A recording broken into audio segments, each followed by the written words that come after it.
செய்துங்கநல்லூர் சிவகாமி அம்மன் உடனாகிய வியாக்கிரபாதீஸ்வர் கோவிலில் நடைபெற்ற சங்காபிஷேகம் மற்றும் சிறப்பு பூஜையில் ஏராளமான பக்தர்கள் கலந்து கொண்டனர்.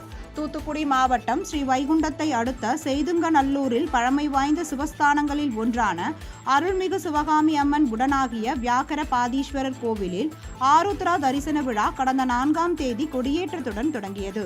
11 நாட்கள் தொடர்ந்து நடைபெறும் இத்திருவிழாவின் போது கோவிலில் அமைக்கப்பட்டுள்ள யாகசாலையில் கலசங்கள் பிரதிஷ்டை செய்து ஹோமங்கள் மற்றும் பூஜைகள் நடைபெற்று வருகின்றன. இதன் ஒரு பகுதியாக நடராஜ பெருமானுக்கு 1008 சங்காபிஷேகம் நடைபெற்றது.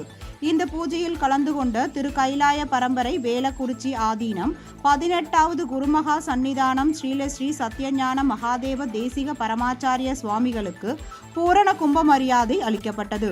சங்காபிஷேகத்திற்கு பின் சிறப்பு அலங்காரத்தில் அருள்பாலித்த அருள்மிகு சிவகாமி அம்மன் உடனுரை நடராஜனுக்கு மகா தீபாராதனை நடந்தது. இந்நிகழ்ச்சியில் திரளான பக்தர்கள் கலந்து கொண்டு சுவாமி தரிசனம் செய்தனர்.